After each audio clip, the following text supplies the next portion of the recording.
Duskshine flipped another page of the book in front of him. Another day, another prolonged study session at the school library. Not that he minded.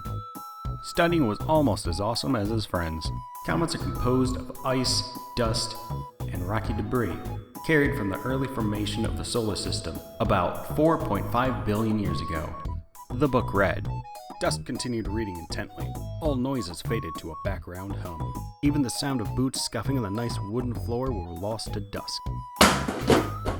Dusk winced as a noise woke him out of his studying trance.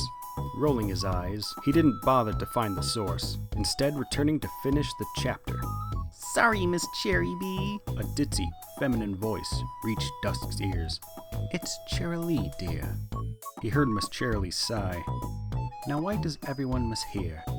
When Dusk heard no more conversation, his full being once more turned to the joy of studying. Comets?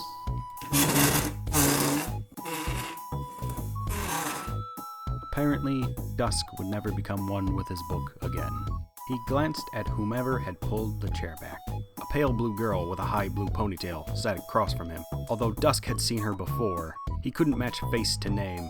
Her round raspberry eyes, framed in thick, pretty lashes, were trained intently on Dusk. That gaze was making him uncomfortable. "Do you mind?" Dusk asked. Mind what? She questioned. Dusk tried to suppress his annoyance. "She's not for real. She's just being smart with you," Dusk told himself. "Don't bite the bait. You know, sitting there and staring at me." Dusk replied. "It's distracting while I'm trying to study." The girl frowned. Sorry, I didn't know what I was expecting. I'm Sonata Dusk. She beamed. And you're Duskshine, right? Yeah, Dusk confirmed, though hesitant. "How do you know my name?" I've seen you studying here a lot, Sonata explained. so I thought you could help me. "With what? Studying? Homework?" Dusk leaned in excitedly, all ears now.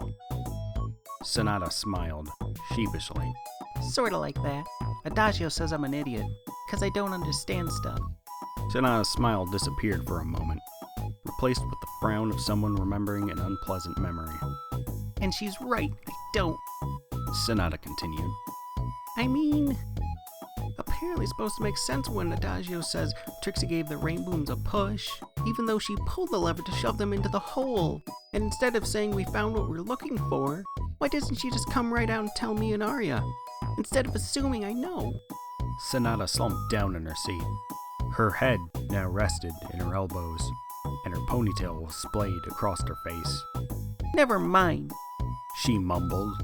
I don't know why I came here. Go back to your studying. Dusk frowned. Do I offer her help? He wondered. I know some people just like to be left alone when they're upset, but I don't know anyone who wants their hair all over their face when they're brooding. Dusk scooted his chair around the table so that he was right next to Sonata. He gently pulled her ponytail back so that it was resting on her back instead of her face. Sonata turned to look at him. Listen, Sonata, Dusk began. I could help you. I think. I'm not sure what you're saying exactly. Your friend Adagio says no? You don't understand what Adagio says? Sonata nodded, lifting her chin so she could speak more clearly. She says I don't understand metaphors, Sonata answered. Arya says the same thing. Dusk nodded. I understand now. Dusk pulled out his iPhone. I can help you, Sonata. At least, I'll do my best. He promised. Sonata smiled again. Thankies, Dusk, she answered. Dusk nodded in recognition as he typed in a search keyword. Sonata leaned in to watch. Common metaphors, she read. Wait, what's a metaphor exactly? I never really got that issue cleared up. What you're having trouble with, Sonata, Dusk replied as he scrolled through the results. When people say something, but they mean something else. Let me give you an example. Dusk tapped through a list of metaphors. No, this won't work. Yeah, it's worth a shot. Sonata, what does fan the flames mean to you? He asked her. Sonata blinked twice. Like if the house is on fire and Adagio started fanning it with one of her fans? She replied. But, that's not really what it means, does it? Nope. Dusk shook his head. Fan the flames means you make something worse. Flames and fire are associated with anger, right? Sonata nodded. He continued. So if you're fanning the flames, you're making someone get even madder. Like if you broke Adagio's favorite plate, she'd be mad. But if you try to hide it and make a fake plate, she'd get even madder. That's what fanning the flames mean? Sonata queried. Making someone madder? Yup. Dusk confirmed. Wanna go over some more? Yeah. She shifted in her seat. So what does out of the frying pan and into the oven mean? You throw away something healthy? Half an hour later, the topic had derailed from metaphors to sarcasm, one of Sonata's other weaknesses. Oh, I always wondered why Adagio said she liked stuff when she said she already hated it. Sonata exclaimed. Sarcasm can be tricky. Dusk agreed, smiling. Once you see the signs, then you can understand it. Can I try some sarcasm out? Sonata asked eagerly. Dusk took a glance to make sure Miss Cherry wasn't around. You could never be too careful with the librarians. Sure, he replied a moment later. Sonata twirled a strand of hair around her finger as she said, I totally hated working with you, Dusk. She beamed. How was that? Dusk felt heat rising to his cheeks. Relax. It's not like she meant anything by that. She just means you're not a complete egghead. Like Blitz says. Sounds good, Sonata. He gave her a thumbs up.